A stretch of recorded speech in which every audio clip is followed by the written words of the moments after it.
ఏది అయినా ఆచి చికెన్ మసాలా. పశ్చిమాసియా యుద్ధంలో కీ రోల్ పోషిస్తున్న హర్మూజ్ జలసంధిపై అమెరికా అధ్యక్షులు ట్రంప్ చేసిన వ్యాఖ్యలు దుమారం రేపుతున్నాయి. దాదాపు 47 రోజుల తర్వాత తెరుచుకున్న హర్మూజ్ జలసంధితో వాణిజ్య నౌకల రవాణాకు అడ్డంకులన్నీ తొలగిపోయాయని అనుకుంటున్న తరుణంలో ఇరాన్ నౌకలపై దిగ్బంధనం కొనసాగుతుందని ట్రంప్ ప్రకటించడం ఉద్రిక్తతలను పెంచింది. దాంతో తీవ్రంగా స్పందించిన ఇరాన్ తమ నౌకలను దిగ్బంధిస్తే హర్మూజ్ను మూసేస్తామని హెచ్చరించింది. ఇరాన్ పార్లమెంటు స్పీకర్ మహమ్మద్ ఈ మేరకు ఎక్స్ లో ఓ పోస్టును పెట్టారు. హర్మూజ్ జలసంధి శాంతి ఒప్పందం తదితర విషయాలపై ట్రంప్ ఒక గంటలోనే 7 పోస్టులు చేశారన్నారు. అవన్నీ అబద్దాలేనని మండిపడ్డారు.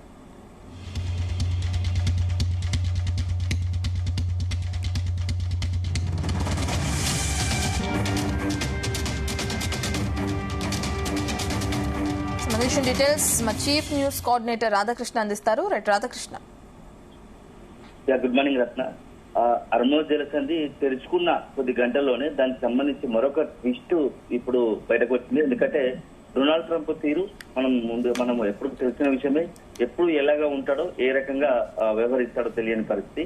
ఈ నేపథ్యంలో గత 7 వారాలుగా కూడా మొత్తం ప్రపంచం అంతా అతలాకుతలం అవుతున్నటువంటి హర్మూజ్ జలసంధి విషయంలో ఇరాన్ పట్టు వీడింది. సో మొత్తంగా కూడా అక్కడ హర్మూజ్ జలసంధిని పునరుద్ధరించడానికి, హర్మూజ్ జలసంధిని తెరవడానికి నిర్ణయించింది. సో నిన్న ఇరాన్ అధికారికంగా అక్కడ ఉన్నటువంటి పోస్టు చేసింది. సో అధికారికంగా ఇక అన్ని దేశాలకు సంబంధించిన వాణిజ్య నౌకలన్నీ కూడా హర్మూజ్ జలసంధి గుండా ప్రయాణించవచ్చు అని చెప్పేసి కూడా నిన్న ఇరాన్ ప్రకటించింది. సో ఇరాన్ ప్రకటించిన కాసేపటికే అంతా కూడా ఒకవైపు ఇరాన్ నిర్ణయాన్ని స్వాగతిస్తున్నారు. ఎందుకంటే దాదాపుగా 1.5 రోజులుగా కూడా పశ్చిమాసియా నెలకొన్న ఉద్రిక్త పరిస్థితుల నేపథ్యంలో ప్రపంచవ్యాప్తంగా అనేకమైనటువంటి పరిస్థితులు ఏర్పడ్డాయి. సో ఒకవైపు చమురు కావచ్చు, గ్యాస్ కావచ్చు, ఇలాంటివి అన్ని కూడా హర్మూజ్ జలసంధి గుండానే ప్రతినిత్యం కూడా అనేక వాణిజ్య నౌకలు అక్కడ నుంచి ఇటు యూరోపియన్ కంట్రీస్ కి వెళ్ళడం కావచ్చు, లేదంటే ఏషియన్ కంట్రీస్ కావడం, అంటే మొత్తం వాణిజ్య నౌకలు హర్మూజ్ జలసంధి గుండానే ప్రయాణించాయి. ఈ నేపథ్యంలో తాజా గత 1.5 రోజులుగా కూడా ఎక్కడైతే హర్మూజ్ జలసంధి వద్ద నిలిచిపోయిన ఉన్నటువంటి వాణిజ్య నౌకలు ఉన్నాయో వాటికి నిన్న ఇరాన్ ప్రకటించడంతో వాటి పూర్తి స్థాయిలో ఇక అవి యథావిధిగా గతంలో మాదిరిగా కూడా ప్రయాణించవచ్చు, వాణిజ్య నౌకలు తమ గమ్యస్థానాలు చేరవచ్చు అని ప్రకటించిన నేపథ్యంలో అన్ని దేశాలు కూడా ఊపిరి పీల్చుకునే, ముఖ్యంగా భారతదేశం కూడా ఈ నిర్ణయాన్ని స్వాగతించింది. ఎందుకంటే గత కొద్ది రోజులుగా కూడా భారత్ లో ఎలాంటి పరిస్థితులు ఉన్నాయో మన అందరికి తెలిసిన విషయమే. ముఖ్యంగా గ్యాస్ సంబంధించి కమర్షియల్ కావచ్చు, డొమెస్టిక్ కావచ్చు, గ్యాస్ కోసం అనేకమైనటువంటి ఇబ్బందులు పడుతున్న పరిస్థితి ఉంది. ఈ నేపథ్యంలో హర్మూజ్ జలసంధి తెచ్చుకోవడంతో ఇక మళ్ళీ సాధారణ పరిస్థితులు వస్తాయని చెప్పేసి అంతా భావించారు. సో అలాంటి తరుణంలో ఉన్నట్టుండి మరొకసారి డొనాల్డ్ ట్రంప్ బాంబు పేల్చాడు. ఒకవైపు హర్మూజ్ జలసంధిని ఏదైతే లెబనాన్ పైన ఇజ్రాయెల్ దాడులు ఆపుతాము, సో మొత్తంగా కూడా 2 దేశాల మధ్య 10 రోజుల పాటు కాల్పుల విరమణ ఒప్పందం కుదిరిన నేపథ్యంలో హర్మూజ్ జలసంధిని 10 రోజుల పాటు మేము కూడా ఈ యొక్క హర్మూజ్ జలసంధిని తెరుస్తాము, సో యథావిధిగా వాణిజ్య నౌకలు తెచ్చుకోవచ్చు అని చెప్పేసి కూడా ప్రకటించింది. ఆ నేపథ్యంలో డొనాల్డ్ ట్రంప్ కూడా ఆ నిర్ణయాన్ని స్వాగతించాడు. సో అంతవరకు బాగా ఉన్నా మరొకసారి బాంబు పేల్చారు. ఇప్పుడు ఒకవైపు హర్మూజ్ జలసంధి తెచ్చుకున్న ఇరాన్ చుట్టూ మాత్రం తమ యుద్ధ నౌకలు అలాగే ఉంటాయి అని చెప్పేసి చెప్పడం ఇప్పుడు దానికి మరింత ఒకవైపు యుద్ధం ఆగుతుంది, సాధారణ పరిస్థితులు ఏర్పడతాయి అని అనుకుంటున్న తరుణంలో దానికి మరొకసారి అగ్నికి ఆజ్యం పోసినట్టుగా డొనాల్డ్ ట్రంప్ పోస్ట్ ఉందని చెప్పవచ్చు. ఎందుకంటే ఒకవైపు ప్రశాంత పరిస్థితులు ఏర్పడుతున్నాయి, తనే యుద్ధాన్ని ఆపని చెప్పాలనుకుంటున్న డొనాల్డ్ ట్రంప్ ఇప్పుడు యుద్ధ నౌకలు ఇరాన్ చుట్టూ మాత్రం అలాగే మోహరిస్తాయనే నేపథ్యంలో ఇరాన్ కూడా చాలా సీరియస్ గా రియాక్ట్ అయింది. మీరు కనుక ఇరాన్ చుట్టుముట్టి అదే విధంగా ఉండాలనుకుంటే మాత్రం ఎట్టి పరిస్థితుల్లో మూసుకునేది లేదు. సో మరొకసారి హర్మూజ్ జలసంధిని మూసివేయడం కూడా వెనుకాడమని చెప్పేసి కూడా ఇప్పుడు తాజాగా అక్కడ ఉన్నటువంటి ఇరాన్ సంబంధించిన స్పీకర్ చెప్పిన పరిస్థితి కనపడుతోంది. ఈ నేపథ్యంలో మరొకసారి ఇలాంటి పరిస్థితులు ఉత్పన్నమవుతాయి. ఒకవైపు ఏమో మొత్తంగా కూడా పరిస్థితులు సాధారణ స్థితి చేస్తున్నాయి. అన్ని దేశాలు కూడా గత నెలలుగా జరుగుతున్న పశ్చిమాసియాలో నెలకొన్న ఉద్రిక్త పరిస్థితుల నేపథ్యంలో ఏదో రకంగా ప్రతి దేశంలో దాని ఇంపాక్ట్ ఉంది. అలాంటి తరుణంలో అన్ని దేశాలు అగ్రరాజ్యం అమెరికాపై ఒత్తిడి, మరోవైపు ఇరాన్ పై ఒత్తిడి తీసుకొచ్చారు. ఈ యుద్ధం అనేది పరిష్కారం కాదు, సమస్యలతోనే చర్చల ద్వారా సమస్యలు పరిష్కరించుకోండి అని చెప్పేసి పదే చెప్తుంది.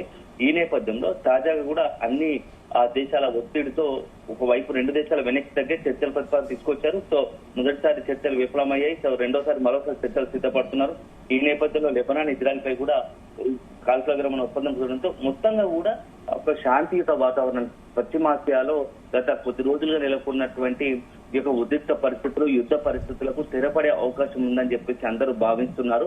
అలాంటి తరుణంలో ఇప్పుడు డొనాల్డ్ ట్రంప్ నిర్ణయం కూడా కొంత అన్ని దేశాలు కూడా తీవ్ర అసంతృప్తిని వ్యక్తం చేస్తున్న ఒకవైపు ఇరాన్ ఒక మెట్టు దిగి అర్మజలసాన్ని తెరవాలనుకుంటున్న క్రమంలో ఇప్పుడు మరొకసారి ఇరాన్ రెచ్చగొట్టేలా ఇలా చేయడం కరెక్ట్ కాదు కదా అని చెప్పేసి అమెరికా అధ్యక్షుడు డొనాల్డ్ ట్రంప్ పైన అనేక దేశాలు కూడా తీవ్ర అసంతృప్తిని వ్యక్తం చేస్తున్నాయి. ఎందుకంటే ఈ యుద్ధం వల్ల ఇంపాక్ట్ ఎంత ఉందో మాకు తెలుసు. యుద్ధం చేసే నీకు దాని సమస్య తెలియకపోవచ్చు, దానికి ఇబ్బంది తెలియకపోవచ్చు, కానీ అల్టిమేట్ గా దాని ప్రభావం మా మీద పడుతుంది. కాబట్టి మీరు అనవసరంగా ఇరాన్ రెచ్చగొట్టకండి, సమస్యల ద్వారా చర్చల ద్వారా సమస్యను పరిష్కరించుకోండి సమస్యలు అని చెప్పేసి అన్ని దేశాలు చెప్తున్న పరిస్థితి. ఈ నేపథ్యంలో ఇప్పుడు తాజాగా కూడా డొనాల్డ్ ట్రంప్ చేసిన ఏదైతే పోస్ట్ ఉందో దానిపైన కూడా చర్చ జరుగుతుంది. సో అల్టిమేట్ గా ఇరాన్ కి సంబంధించి ట్రంప్ నిర్ణయం పట్ల అర్మజలసాన్ని మరొకసారి మూసివేస్తామని చెప్పారు. సో అల్టిమేట్ గా కొన్ని దేశాలు దీనికి సంబంధించి మీడియేషన్ చేస్తున్నాయి. నెక్స్ట్ వచ్చే వారంలో మరొకసారి పాకిస్తాన్ లోని ఇస్లామాబాద్ వేదికగా చర్చలు జరగబోతున్నాయి, రెండో విడత చర్చలు. అందులో ఇప్పటికే అర్మజలసాన్ని తెచ్చుకున్న నేపథ్యంలో ఇక మేజర్ గా దాదాపుగా 90% ఉన్నటువంటి యుద్ధంలో ఉన్నటువంటి చిక్కుముళ్ళన్నీ వీడినట్టే ఇక ఏకైకం ఏదైతే ఉందో అర్మాజ్ సంబంధించి ముంచిన నేపథ్యంలో ఇక ఇరాన్ ఉపయోగించుకున్నటువంటి అణు ఇంధనాన్ని ఏదైతుందో అణు ఇంధనం వినియోగం పైన కొంత కంట్రోల్ ఉండాలి, అణు ఇంధనం వినియోగం పైన ప్రపంచ దేశాలకు సంబంధించి కొంత ఒత్తిళ్లు ఉండాలి, దానిపై నియంత్రణ ఉండాలని చెప్పేసి అమెరికా భావిస్తుంది. సో దీనికి ఇరాన్ మాత్రం ఎట్టి పరిస్థితులు ఒప్పుకోవడం లేదు. మా దేశ అవసరాలకు అనుగుణంగా, మా దేశ విద్యుత్ అవసరాలకు లేకపోతే అక్కడ ఉన్నటువంటి ఇతర అవసరాలకు అనుగుణంగానే మేము యురేనియం శుద్ధి చేస్తాం. సో మా సొంత వ్యవహారాల్లో మీకు ఇబ్బంది ఏముంది, మీరు ఎందుకు ఇన్వాల్వ్ అవుతున్నారు అని చెప్పేసి ఇటు ఇరాన్ చెప్తుంది. సో ఇక్కడే ఈ చర్చ మొత్తం కూడా ఈ చర్చలంతా కూడా పీఠముడి అంతా ఈ యొక్క అణుశుద్ధి పైనే జరుగుతుంది. సో ఇస్లామాబాద్ వేదిక జరిగేటువంటి రెండో దఫా చర్చలు ఖచ్చితంగా దీనిపై కూడా స్పష్టత వస్తుంది. సో చర్చలు కనుక సఫలమైతే భవిష్యత్తులో కూడా ఇక పశ్చిమాసియాలో మరొకసారి ఇట్లాంటి యుద్ధ వాతావరణ పరిస్థితులు ఉండబోవని చెప్పేసి నిపుణులు విశ్లేషకులు అభిప్రాయపడుతున్నారు. సో అల్టిమేట్ గా మనం వేచి చూడాలి ఏం జరగబోతోంది. రాబోయే 2-3 రోజులకు సంబంధించి ఈ యొక్క అర్మజల సంధి విషయంలో మరి ఇరాన్ ఎలా రియాక్ట్ అవుతుంది, నిజంగానే ఇరాన్ అర్మజల సంధి చుట్టూ కూడా అమెరికా యుద్ధ నౌకలు అలాగే మోహరించి ఉంటాయా, ఇవన్నీ కూడా 2-3 రోజులు తెలిపింది.